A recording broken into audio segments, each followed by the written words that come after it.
Hello, and also additionally to you, good afternoon to to you, to you, good afternoon, um,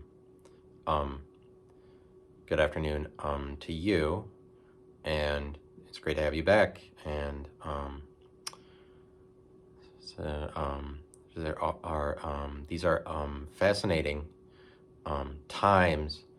These are fascinating times that we live in, but new technology, new innovation, brand new people. What change is coming? Change is coming down the pipeline. New inventions, new things, new people doing new things. Life has never been like this. It's never been this fast. The rate of change is just the innovation, the technological. I mean, but the devastation to nature at the same time. This so demanding.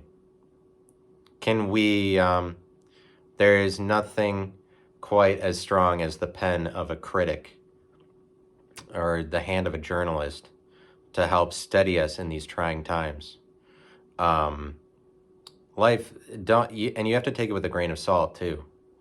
Life is not it's not your petting zoo.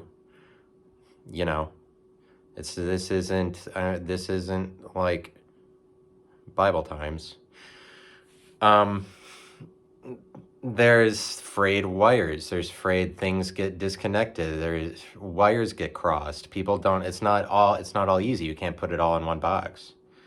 Not a heart shaped box. There is no heart shaped box. Put somebody's heart. Try to shape a box for somebody's heart. You can't get there. Too many hearts. Too many differences. So many lives. So many souls. So many spirits. So many spirits floating around, disconnected, but we're all one, And and when you realize that the universe is all, it's all kind of like that same thing or whatever, then you know that like connection. But probably the most important thing is a heartfelt goodbye to your loved ones. Probably don't forget about your loved ones, and the traditions that bring you together with them, because at the end of the day, Christmas isn't about the presents that you receive or the turkey that you eat. It's about visiting with your loved ones and then rekindling that love that causes them to be loved ones. Um, those who are the loved ones among us, like that game that people play, which is like all of it is it's all a game. Watch out, because before you know it, but people don't know is that it's kind of like we're living in a simulation. And that's an original phrase that I just said. It's kind of something that I put together recently. Like, you know what? I finally formed it into words, and it might be something. It's a little bit like we're living in a simulation. I sort of like, and that's pretty cool that that I might mention something like that or be on board with that idea. It's kind of like I'm the first one to say it, but um, that's cool.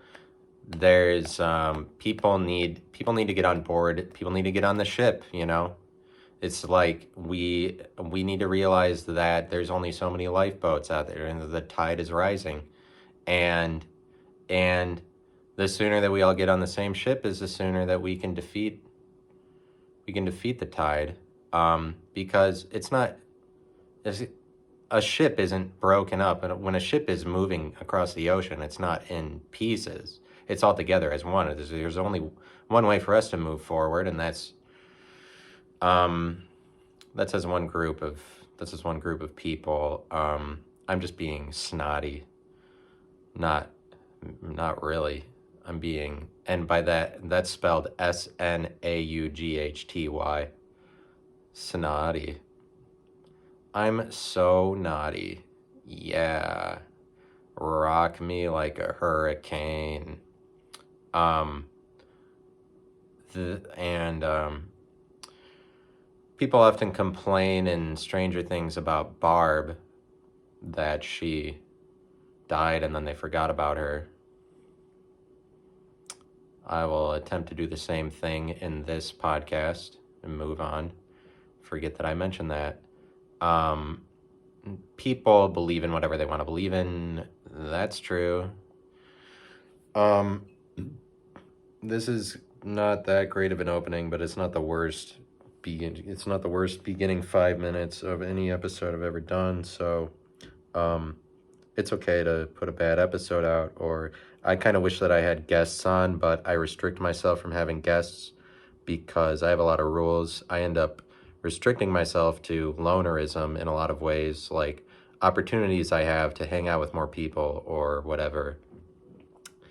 I often restrict myself from those, or anything, opportunity like doing more stand-up comedy. I restrict myself. I find that I have a lot of difficulty embracing a new situation to the point of like, because I realize actually with stand-up comedy that I have the opportunity to be, I have the opportunity to go to lots of places. Like I could travel around I could go to Cincinnati or Cleveland and I could try to get gigs or hit lots of open mics, like, because the people who go to be comedians, they do it, like, if they're really trying, they do it all the time, like, 3 or 4 nights a week maybe, or maybe 4 or 5 nights a week, but it's kind of like practicing something or getting really good at it, and the people that do it the best work the hardest, and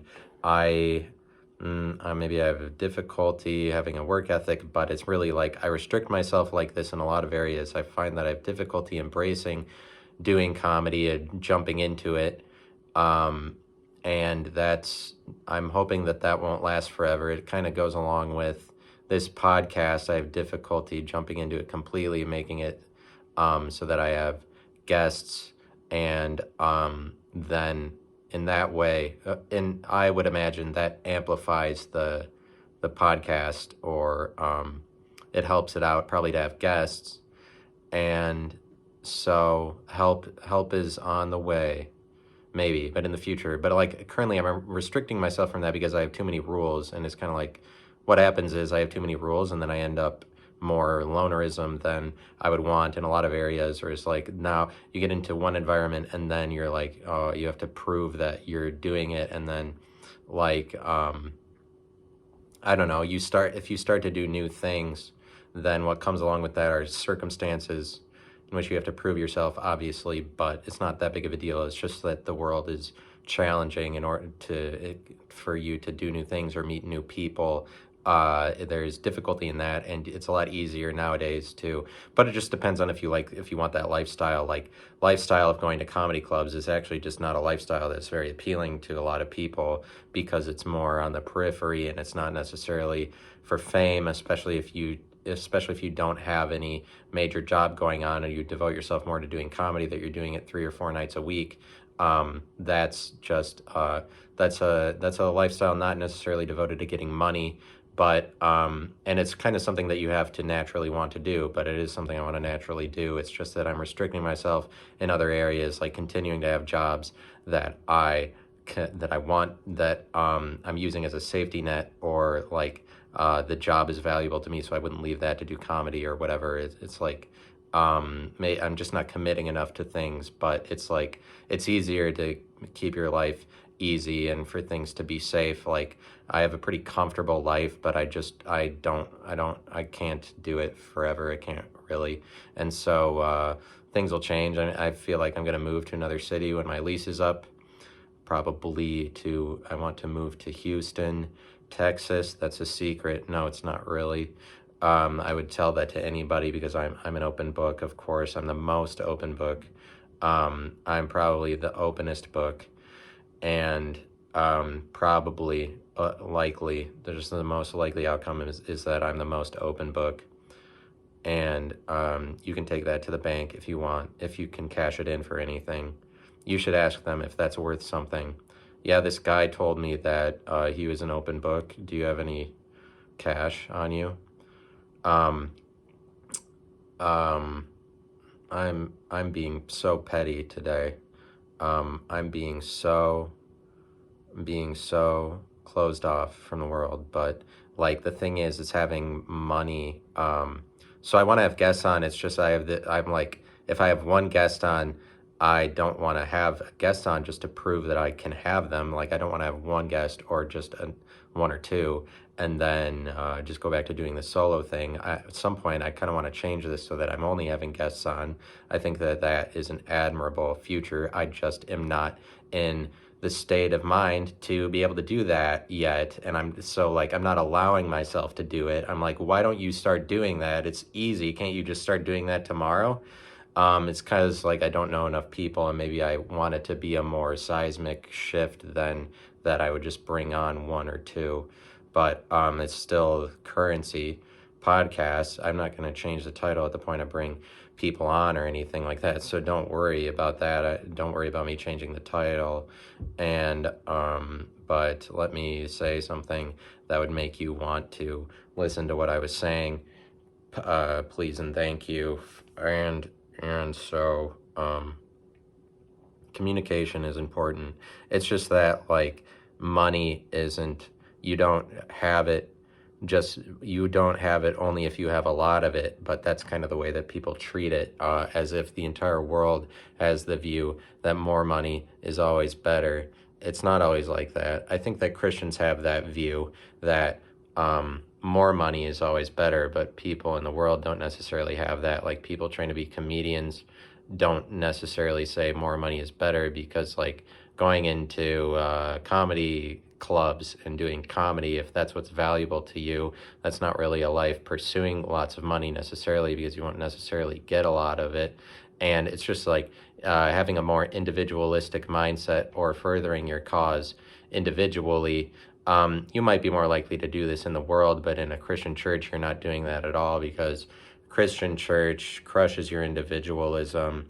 That's kind of the point, is that you leave that at the door so that you can be like Christ the same way everybody else is being like Christ, but you sacrifice your individuality for the good of collectivism, for this giant movement, to be part of a body of believers.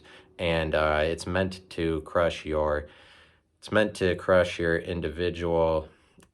your individuality. And it's kind of like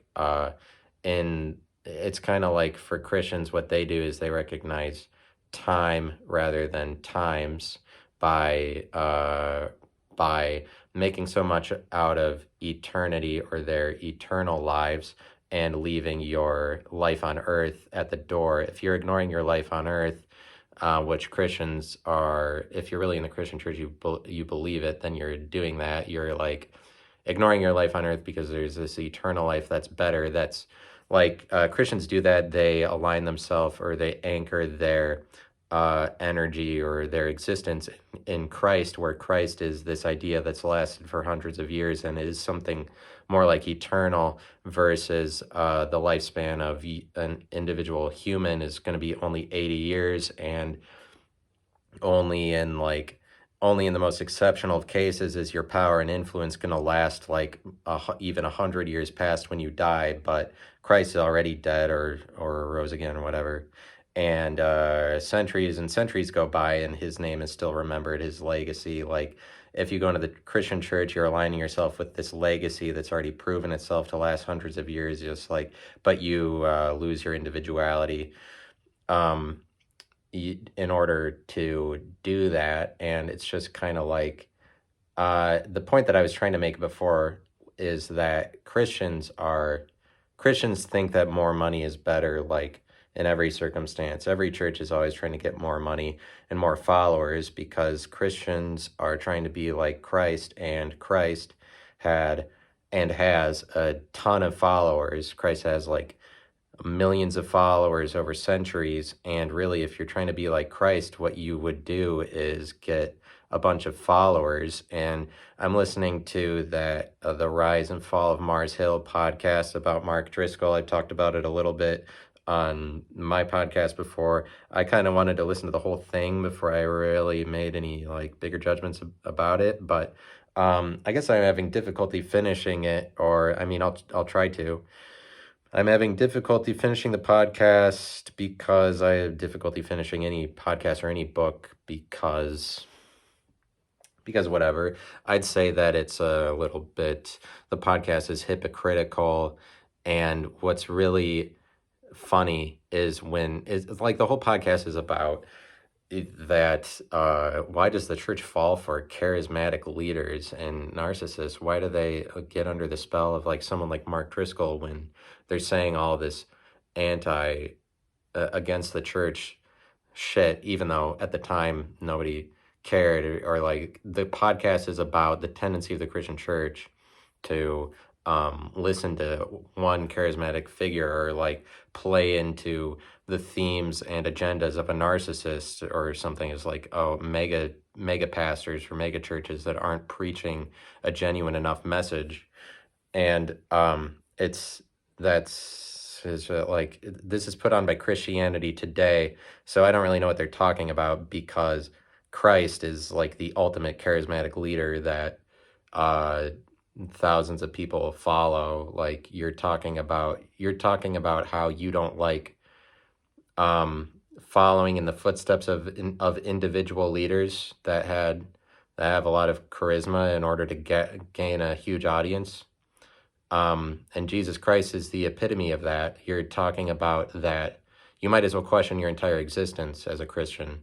You're saying you're saying you can't have charismatic leaders. Christ is like the ultimate charismatic leader. He has the most followers. Really, if you're going to be like Christ, you would get a ton of followers. And like that's kind of what Mark Driscoll was doing. He is actually a lot closer to being like Christ than most pastors, but besides that, most people in the church that are Christians following, or they're trying to be like Christ. Mark Driscoll got like thousands of followers, and his podcast was broadcast to the entire country, and a bunch of people were listening to him. He had a ton of followers. He like, uh, I. How do you get closer to being like Christ than to have like a ton of followers? In fact, you'll never get there. Christ has millions of followers over centuries. Mark Driscoll had like thousands of followers, and whatever means of manipulation he used to get there is just like that's what the church asks of people. They ask you to be like Christ, don't they? And how are you going to be like Christ unless people are following you? Christ has millions of followers. If you're trying to be like Christ and you don't have anybody following you, and you're like, I am like Christ or something, then that's delusions of grandeur. That would be like if you said you were like Tom Cruise, but then like, do you have are there 300 million people that know your name and are able to identify you? If you say that, would be the same as saying like I'm like this major celebrity, or I'm trying to be, and like maybe you're trying to be more like him, but that doesn't mean, maybe you're trying to be more like Tom Cruise. That doesn't mean that a million people will know you in 10 years or whatever. Like a million people won't know your name, and until the point that a million people can identify you, you're nowhere near like Christ, because Christ has had millions and millions of people be able to know who he is. He's had millions of followers. You're nowhere near the power and influence of Christ if you have nobody following you. In fact, you're not like Christ at all. And really, the church is just pissed at Mark Driscoll for trying, or for looking more. They're probably just jealous of him for looking more like Christ than they're able to. They're pissed at the power that he got, and for being able to create a phenomenon of people following him. The same way, like, how do you get pissed at that when that's exactly what Jesus did? Jesus created this movement where, as a result, millions of people follow him, and that you would get pissed at a narcissistic leader who has like, oh, he used his words to get people to follow him.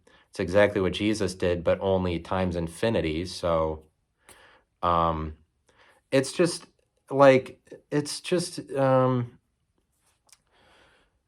to be that there is a lot of hypocrisy in the making of that podcast for a number of reasons, but that you would get mad at a charismatic leader. You understand the point that I'm making. I wonder what people who are like Christian forever would think of what I said. They would probably think it sounded ridiculous or something. I don't really know, but I'm just saying like, what could you be mad at this guy that did this? But the entire podcast is just a hit piece on him and a hit piece on pastors, even though the structure of the church has worked that way for who knows how long, at least the last 40 years, that they're like, well, it's a pastor and then a congregation. How do you get mad at pastors? That's the entire way that the church is organized, and really a pastor over a congregation is just a microcosm of Christ to the church, basically, and you have to listen to the pastor like they are Christ, because they're the person that Jesus called to be there. And I would say that overall, I don't really like, I don't have a problem with God. I don't really like Jesus very much. I don't like the idea of Jesus for those reasons, that he I don't want to follow another individual, but that's what you do when you go to church and listen to a pastor. It's the same thing as following the individual that is Christ. It just happens on a practical level for you when you go to church, and like that a pastor is willing to be that figure, or take the responsibility to be like that receive all the blame for everybody in the church. Like, somebody has to stand up and lead people in some direction. And so what this Christianity Today organization makes this podcast, what are you angry at? You're angry at people that take responsibility. That's the whole point. People who take responsibility do get all the anger and all the blame.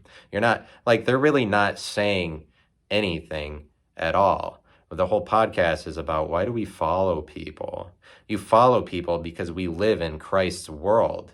We live on Christ's timeline. We live in his era. Like, people are an era. Like, Joe Rogan is an era from when he's born to when he dies. That's every person is an era. They're an age. The age is defined by their individual timeline. It's just that you're not going to be very definitive of the actual, like, era or the century itself if you didn't do anything important or noteworthy or memorable, or if you didn't have a good story. You won't be definitive of the age, but everybody is an age and everybody is an era. It's just that we wouldn't say that your era defines anything unless you did something. But it's like, Joe Rogan has an era of influence and power that, I mean, it probably lasts, you could say that it lasts a number of years past when he dies, probably, depending on how important people end up deeming his message to be overall. But that's an era, the Joe Rogan era, and the kind of genre of art that he brings to the table with, like, comedy and podcasting, and like the characteristics of that's definitive of an era. But somebody like Joe Rogan rises a high level of prominence that he's actually definitive of an era enough that you might be able to call something like a Joe Rogan era. But it's like Coca-Cola has an era. You wouldn't say necessarily that lifespan of that company is the era, but you can. Because how else are you going to say an era is something? You have to say an era is something somewhere. And the greatest of all of those, of any civilization, person, or company's lifespan, the greatest one is Jesus, because that's the one that we're all living in. But it's really like, it brings to the world this format of doing things where things are driven by you trying to capture the most people in like the imagination, or like set of images that you're putting forth into the world, or you trying to get the most followers. It's kind of like Jesus Christ defines this era so much that is people, secular or Christian, are following in the footsteps of that example. I would argue, like, not a lot of people would not argue that. They wouldn't look at comedians and say that they're following in Christ's footsteps, because the way that they're gathering followers is the same as the way that Jesus did. But I'd say that you would probably have to recognize that at some point, or, like, people should probably give more credit to that. We're living in this era that's defined by Christ, and basically that's because whatever powers of manipulation that Christ had caused his name to be remembered for centuries and centuries and make millions and millions of dollars. And it's just that, like, what goes along with that legacy is money that can be made off of your name. And I feel like Christians always, more money will always be better to a Christian, and it's not like that. And maybe you'd think, well, it's more money is always better to everybody.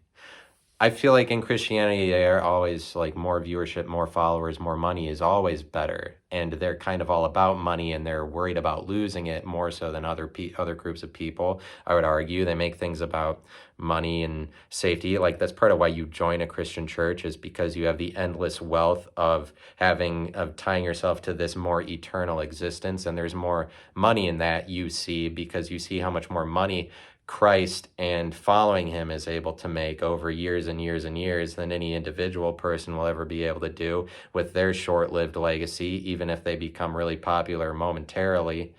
And I'm talking about how money, like we live in a world that does like Christianity makes things about time, but if you make things more temporal and allow yourself to value things that are more temporary, which is like not necessarily being in a Christian church or making your whole identity Christ so that like it would be known future generations. As long as Christianity lasts, then basically I last because I tied myself with that collective. Like if you tie yourself with temporary things, like if you like a podcaster, if you like Theo Von and you're a fan of that, then or if you allow yourself to follow in the footsteps of Theo Von instead of Jesus Christ, which is like people definitely do that because there are people who would listen to Theo Von rather than a church are following in Theo Von's footsteps the same way the church would have you follow in Christ's footsteps.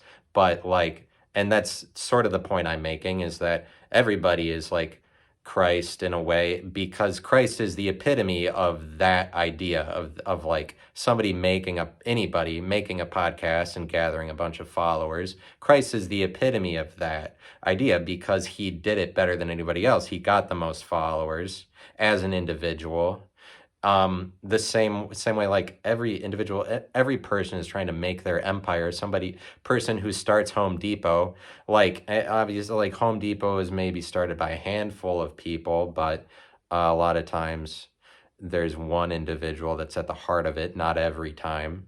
But like everybody's trying to do their empire, a lot of times for a company, there's like a person that gets credit for starting it too. Like Chick-fil-A, there's like a guy that started it. Wendy's, there's a guy that started it. Like a lot of them, I mean, not all of them, I don't really know that like every company is started by one guy, but civilizations often begin because one person is able to, in a show of strength, rise up and battle against a lot of nearby territories and then consolidate power across all of those territories. A lot of times when a civilization begins, it's because of one really war-driven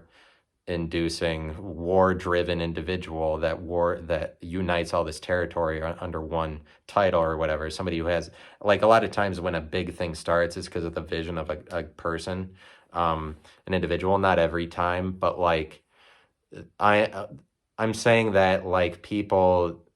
It's like you would say that Christ is the epitome of somebody getting lots of followers, and we're also in his timeline. Like we're in that era where he is still gathering them, and people as a result, I think people end up representing that same idea or reflecting it in the world. But like if you and anybody with any podcast, but if you follow in the footsteps of, but like if you make things more temporary, then you're allowing yourself to recognize the era that you're living in, or you're allowing yourself to say that your own life and your own finite lifespan and timeline of your life has value, and the fashions and themes and genres of art that were important while you lived, you're able to value those and say that they're important and say that the time that you lived in is important if you're not going to sacrifice your individuality for the good of a collective. So, for example, I would see, I can look at podcasters and comedians that I admire and identify myself with those over Christ more, as long as I allow myself to value temporary instances. And the church is going to tell you, you don't get to value temporary instances because there's no value in that. The only value that there is eternity. And so there's truth in that. It's just that if you're not the kind of person that if you're the kind of person that wants to represent your era and like yourself and your individuality more, you're going to tie yourself to your era and identify yourself and try to make good of your own story and your own example in life. But what I'm talking about is having the most money isn't having money necessarily. I started this episode and then I stopped it and then I started over again. So now I don't remember I don't remember what I said so far in this episode. Like I might have cut apart. I started it and then I ended it and then I started over. This is all in one take, but it's the second take because we're all about complete honesty that you don't even care about here. It's not necessary. I say that I'm just trying to work out. I can't remember if I said it, but like, money and popularity, you don't have popularity only at the point that you have a ton of it. You can value temporary popularity. It's the same thing as you can value smaller amounts of money or just view money as not like the be all end all of existence, or just allow it to flow through you more rather than like you need to make sure that you're safe and collect a lot of it. If you allow the money to be going out the door, just like spend it on things, view money more temporarily, or just have the opinion of money that having some of it is the same as having a lot of it, or like you don't have to view money always as the more of it the better, because you have money even when you don't have a ton of it, and you have popularity even when you don't have a ton of it. Like you have a little bit of popularity if you have few views for your podcast. Even the popular kid in school, or a person that's popular that has lots of friends, if you have a few friends, you are also popular. You're just not all the way popular. But I feel like we tend to say you don't have any of it if you don't have the most of it in America's culture. If you don't have fame, then you're not in any way known by people, like that kind of thing, that exaggerated view. But it's the same thing as money. If you don't have lots of it, then you're not rich, or you don't have money, even if you have an amount that's sufficient. So we're like, oh, you don't have money and you need more of it. And it's the same thing with responsibility. If you don't have all of it, then you don't have it, that kind of thing. We don't view responsibility in terms of responses. We view it in terms of the entire idea. And that's what I'm talking about, is we don't view money in terms of individualized collections of money, like temporary instances of it, having some of it and then spending it. We view money more as the giant idea, as something that you never have enough of, or you're never arriving there. And it's like popularity, having temporary amounts of it. But what I'm saying is, if you allow yourself to walk in the footsteps of temporary leaders, who I am likening to like Christ figures, representations that don't do it as well. If you allow yourself to walk in the footsteps of temporary leaders, then you're like valuing your own life, and you want to express the importance of the era that you lived in. Then you're living in temporary instances, rather than saying that you need all of the money or you need to be remembered for eternity. Like if you want to further your cause and just your own individuality, then you're saying like, I don't care about the eternity. It doesn't need to be, I get all of it and then that makes me it. Like I don't need all of the money and that makes me rich or whatever. If you're okay with temporary things and not being remembered forever, but more so doing what you want because it's better. I mean, it's more, you have more style, or I mean, if you allow yourself to do what you want, then you'll sacrifice being remembered forever for like the good of a collective, because the church has more money than any individual ever will because of all of the money that they've collected forever. But they're like, because they're already putting themselves under the subjugation of the example of Christ, who you will never arrive at. But that's like The example of Christ is like, it's like having all the money, because that's the epitome of collection. I hope that I am making some sense. Let me try to elaborate what I'm saying. I'm saying that we live in a world that focuses on that there's one, basically that there's one answer, and this is goes along with what I was saying about responsibility. Like there is responsibility, or there is an answer, rather than it's not a world that focuses on answers or responses. It's like there is an answer or there is responsibility. It doesn't like Christian, and it's a Christian influence, especially in America. Christianity focuses on time, all of it, the collective, eternity. That's what you get into when you're like, oh, our focus is on eternity. You ignore what's right in front of you, or the life that you're living here on earth. If you view, you're like, oh, the only thing that matters is eternity, and I'm sacrificing my life on earth to be closer to being remembered eternally, or like I'm doing it for the good of eternity. You're viewing time as a collective rather than times themselves. And people are times, they are eras. Like I'm a time, I'm one of them. I'm not time itself, but like Christians want something more like time itself. They want something more like money itself. And so they're always in the business of the money. More money is always better. More followers are always better, because we'll never arrive there. But they say that same thing about their relationship to Christ, is they'll never arrive there. It's this perfect idea, or this utopia that you're always trying to get better at, that you'll never arrive there. The culture does the same thing with responsibility, when they don't view being responsible as having a lot of responses or having a lot of answers.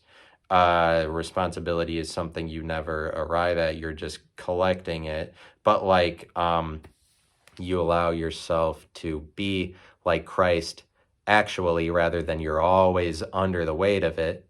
This is the only point at which you get to say you're like Christ, is if you're like, well, temporarily not as good, but like temporarily I am sort of like that, or something.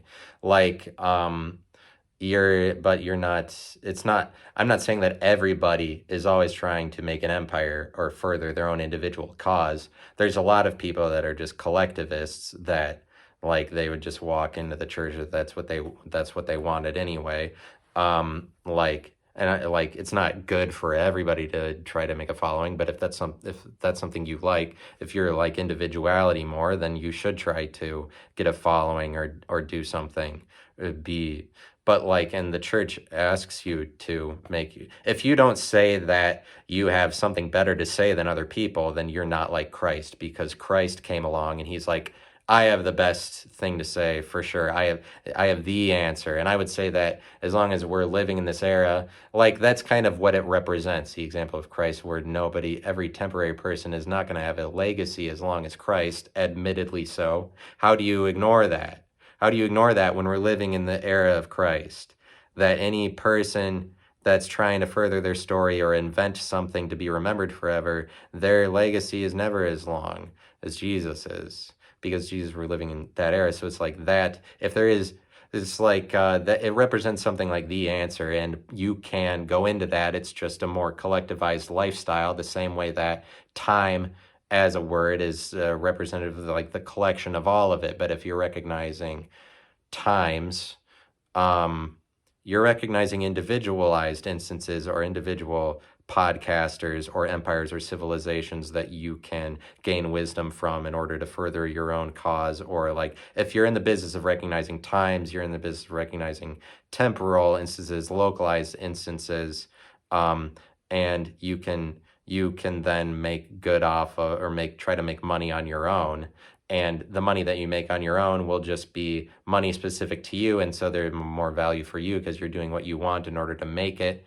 And so you would get that at the loss of anchoring yourself to some collective movement that lasts for centuries. And I'm saying responses and answers, people are answerable. They relatively have answers. They're responsible. They relatively have responses, but the more responses you have is the more responsible you are. Look at Alex Jones. How many answers does that guy have? A lot of them might be bullshit, but it's like if you came to him with all kinds of arguments, he would have an answer for all of them. He'd be like, no, well, that's actually this. Like someone like Alex Jones, a charismatic individual leader that gathers this following, is basically a cult leader, which there's no famous cult leaders named Jones or anything like that. But he gathers his following. It's because he has a ton of answers, and the more answers you have is the closer you are to like having the answer or something like that. Like the more relatively you have tons of answers is the closer you are to having the answer. But it's like he would have a response for anything, and look at how much responsibility he has as a result. All the people that are following his message, but he takes that, but it's just that some people are responsible. Some people have lots of response. They have lots of answers.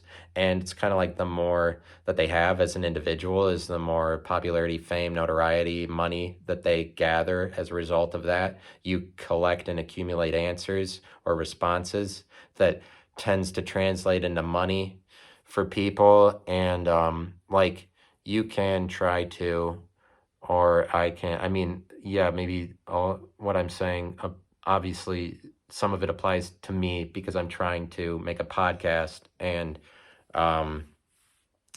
whatever, like further whatever I'm doing in the world.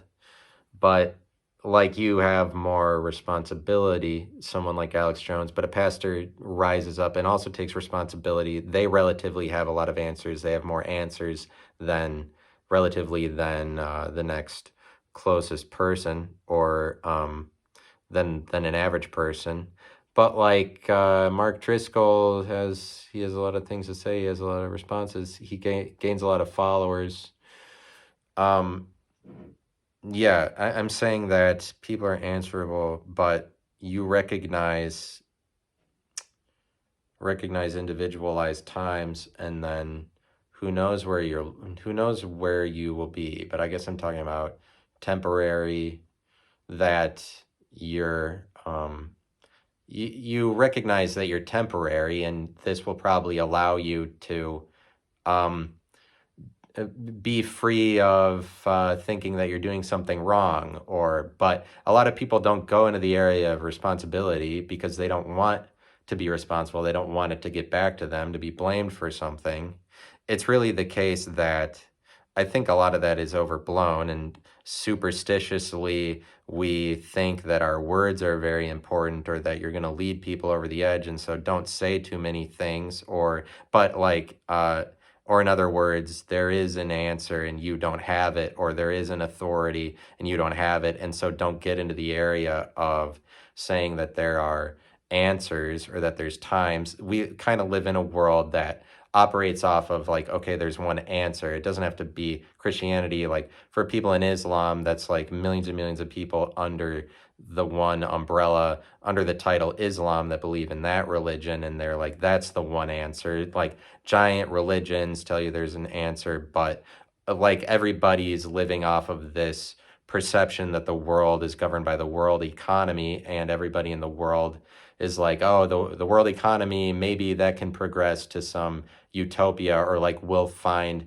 perfection through economics or political practices or something. Like people operate off of a utopian idea sometimes, which is along the lines of what I'm saying. Is like people think there's an answer. People think love is the same thing as progress. They think connectivity is the same thing as progress, or like we're going to, only when we advance will we have enough connection across all of ourselves to that we progress that far, and then we'll be able to clean up the ocean or something like that. When in reality, the ocean gets cleaned up by an individual who is willing to further his cause as a temporary instance or era among other eras. Like every person is a sub era, as like a spectrum, subspectrum within some larger spectrum, some larger time span that's defined to some larger idea. But like there's this guy in Denmark that came up with this technology that's like this net that cleans the ocean without catching too many fish or whatever. I forget his name, but basically at some point, and you could argue that because society progressed, then an individual is able to rise up. But basically, the ocean gets cleaned up because some individual invents something. It doesn't, if you're waiting for the world to progress to ultimate connectivity, or for the world to be completely united, or for society to be perfect to the point that there's no problems, then the oceans will never get cleaned up, because you're waiting for a world that'll never happen, because you're just saying that perfection needs to happen before anything else does. Or it's like perfection or utopia is the only point at which we have made progress, that we could carry out the things that we want to do. But in reality, it just takes the sacrifice of individuals doing something or inventing something that that moves something along. But it's like we live in a world that thinks there's an answer rather than that there are answers, but they focus on that. Like, it's kind of like the same thing as being under the weight of one currency or one economy that everybody has to exchange in. Like the American economy, everybody is subject to the borders of America that live in America. We all exchange in the one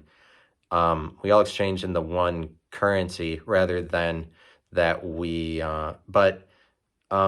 rather than that we so like that one currency is kind of like the answer, rather than that we're viewing currency in all of the forms that it takes. Like a vacuum cleaner is currency. Whoever sells vacuum cleaners uses them as currency. But like, because the US dollar has this monopoly of sorts that goes over everything, but that's just like the highest category.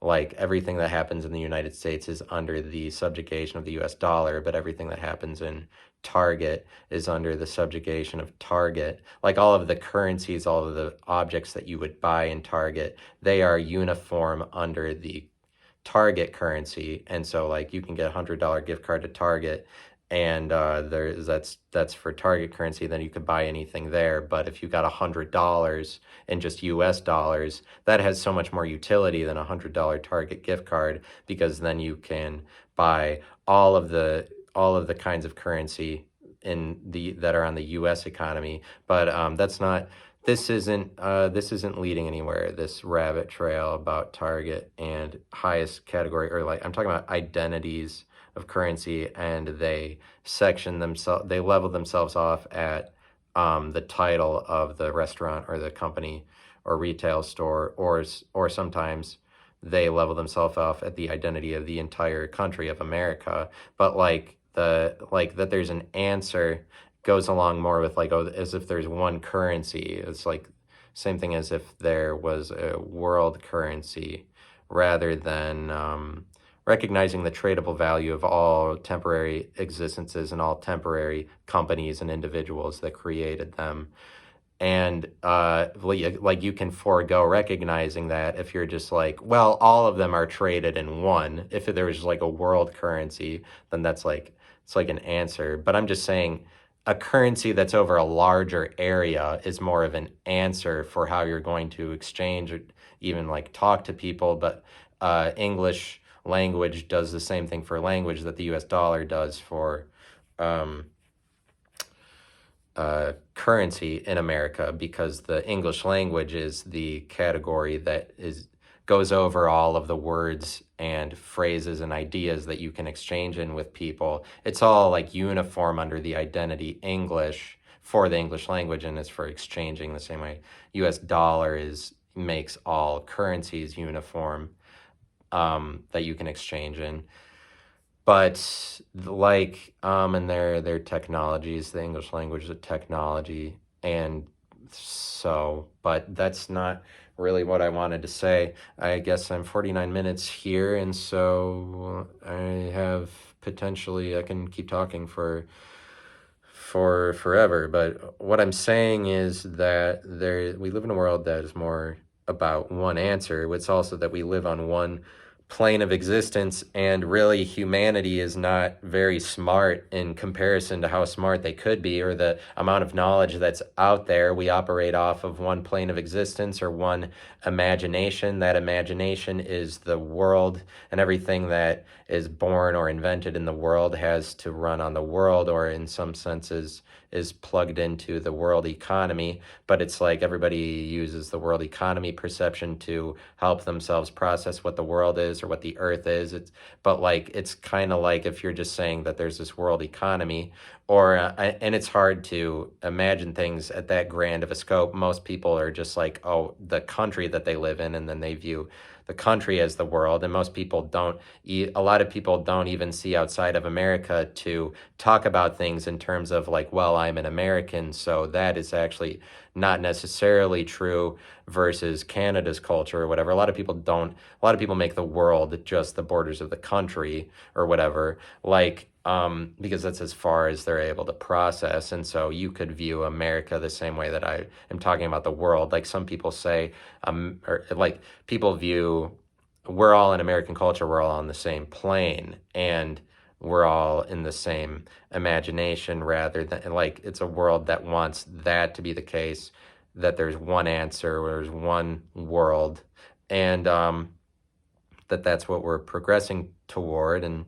like there's that, and people might make love to be the same thing as progress, like, and love is very highly correlated to being connected, as opposed to hate is like about separation. Basically, that's why people think love is the best, so they think that we're progressing to one world, and so love or whatever. But it really just does a lot to deter. It does a lot in the area of not recognizing hate or individuals. But like I'm saying that the world has an, I'm just like stalling for time or something because I want to go a whole hour. I'm sorry about this delay in what I'm trying to say these last 5 to 10 minutes or so. I apologize. But it's like a world that wants an answer. We view ourselves as the same imagination. It's like there's one, as long as we're in America, and that body of knowledge of America that America has access to, it's like we have, people like to act like there's one body of knowledge, but there's actually diversified bodies of knowledge. Like there's temporary ones that won't last forever, but people like to say like science is real or truth is absolute, and rather than that it's relative. And the argument that I'm making is that truth is relative, but I guess I'm saying there are truths that are more absolute, but I don't think necessarily that the era of Christ will last forever. And I think that that's maybe also temporary, because it's not necessarily that we'll define humanity in the world by the Christ era forever. And so like some truths are grander in scope, and they're safer for you to take part in. You have more certainty because you already know that Christ is probably going to last much longer after you're dead, and it's already proven itself to last so long before you were born. There's a lot of safety in that. You basically get to say that's the answer, and then chalk your whole life up to that. That's the answer. You don't have to do anything in the world to figure things out, because you're like, that's safety, and it's grander in scope, or that's the answer. But like the world thinks there's an answer. There's like, it's the same as that there aren't that many hallucinogens, there aren't that many drugs that we put ourselves through the filter of, because there's only like a handful of chemical compounds that anybody ever puts themselves under the influence of. Basically, as the future goes on, we'll create a ton of derivatives off of the chemical compounds we have now, create all kinds of drugs. But like, if you do something like mushrooms, that's a whole world of knowledge that you don't have when you're not on mushrooms. And it's knowledge that you have, and you know things that you would never be able to know if you didn't eat mushrooms, basically. And drugs will do this for you. Different drugs, different chemical compounds have different messages, and like when you interact with them, you become a slightly different person, and you're able to speak on more things or connect more things. There's more knowledge in there's knowledge in any one drug that you take. It's the same as watching TV shows, and any different TV show is a different drug because it's a different scenario. It's like a different imagined existence that you're putting yourself into the shoes of, and you do involve yourself in it a lot, any one TV show, because when you watch it, you just sit there and stare at the same place for half an hour like you're a zombie or a robot or something, like you're becoming one with technology. When you watch a TV show, you just sit and stare at the same place for half an hour, and like you have to follow along with the show and involve yourself in that world in order, like, and you are, if you're devoting that time to do that, and you're not even moving, you're just watching it, you're putting yourself in the phrases and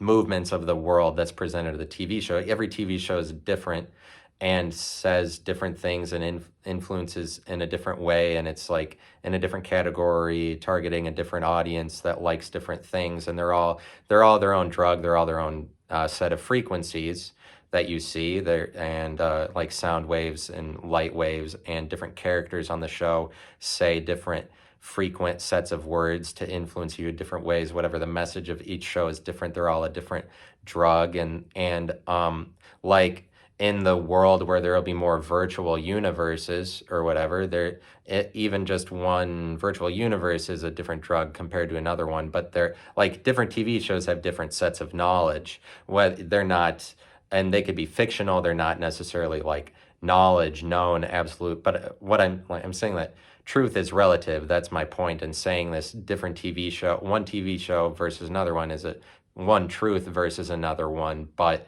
this is also the point I'm making, is that people look at truth, say it's absolute, or people look at answers, say it's absolute. There's only one answer, there's only truth, and it's absolute, rather than truths themselves. Individual truths, this delves more into individualism itself, or recognizing the messages of one YouTube channel creator versus another, one pastor versus another, one TikToker versus another. These are all different truths. These are all different times. They're different relative levels of popularity that each one of them have, and you can recognize these temporary. You can recognize these temporary things, or you can go into the like, oh, there's absolute truth, and there's only one answer. But like, if we're in the territory of, I think that relative truth is better than absolute truth. This is the point that I'm making. That's what I'm arguing for. I'm advocating for a more individualized lifestyle. I'm not saying absolute is just as good as temporary. I would say temporary is better, because, and the world will continue to prove this as time goes on. I'm arguing also that the world is not graduating to this utopia where we're all one thing, because there isn't one answer. The world is actually just going to produce a lot of metaverses, virtual worlds, and also lots of hallucinogens, to the point of everybody's already being more separated from each other, getting on their own wavelength through the algorithms technology is giving to you, whatever. Like, everybody is becoming individualized.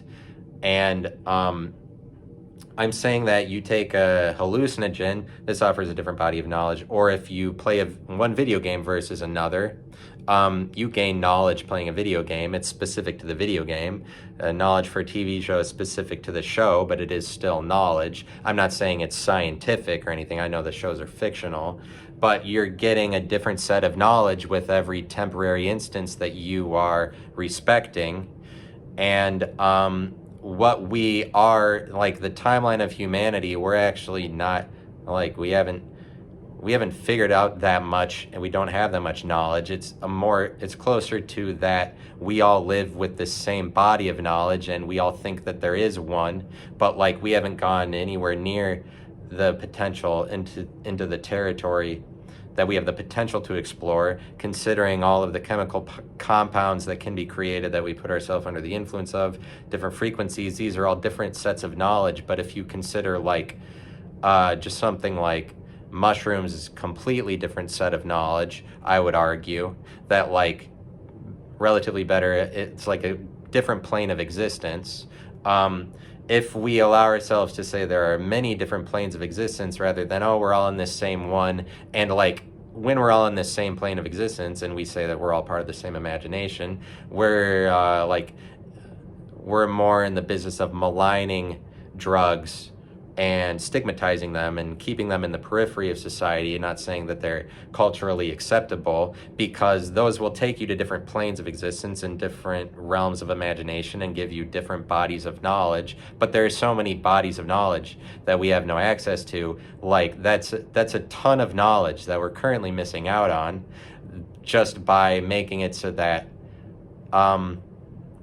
any drug is like stigmatized, or but besides that, all of the ones that nobody's even created, that's a ton of knowledge that we will continue to gain. But it's like knowledge that we gain, I'm saying, with the assumption, I'm saying, that all of those different filters that you can put yourself on offer different bodies of knowledge. There's so much knowledge that we haven't gained, not just like we don't even have to go further into the universe to get it. Like, that's another representation of why we haven't gone that far. We're still just one dot in this giant ass universe. So that's like a physical representation of the extent of the knowledge that we've gained so far, which is very little. And over thousands of years, there's so much more knowledge we'll gain. Like, we basically as humans know nothing now, and it's because, like, I'm saying we especially know nothing because we live as if the whole world is just one place, and we think that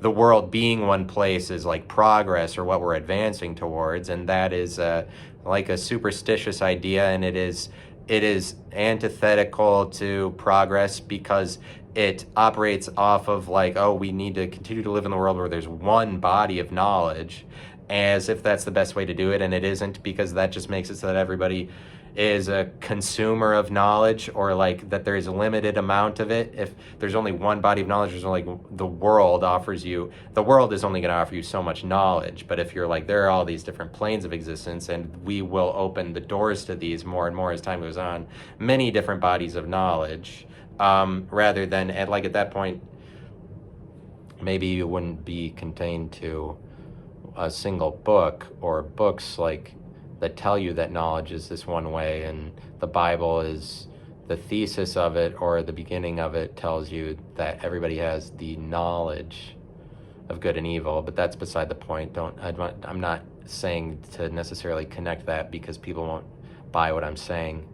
Like, the Bible is a set of knowledge on its own, and then influences the world a lot to live off of this knowledge. But like, that's as long as we live in the Christ era, I'd say that knowledge of Christ is valuable, and like knowledge of Christ kind of leads you to be like, I mean, for whatever reason, the world's value system is that you gain a lot of followers, you create something that influences the most people, or whatever, like get the most people using the thing that you created. The world does that. It's a followership kind of world. But like, I'm just saying that there's a lot of knowledge that we have never gained to this point, and part of what restricts us going into that is continuing to say, no, there is an answer, we're all on the same plane. I think that it's more progressive, more intelligent to recognize all of the different potential worlds, or answers that you could come up with, and you're only going to do that if you allow yourself to recognize more your temporary existence. And good for me. I said all of that. So, and I'll try to make another episode later on. Thanks. That was this week's or this day's installment. Talk to you all later.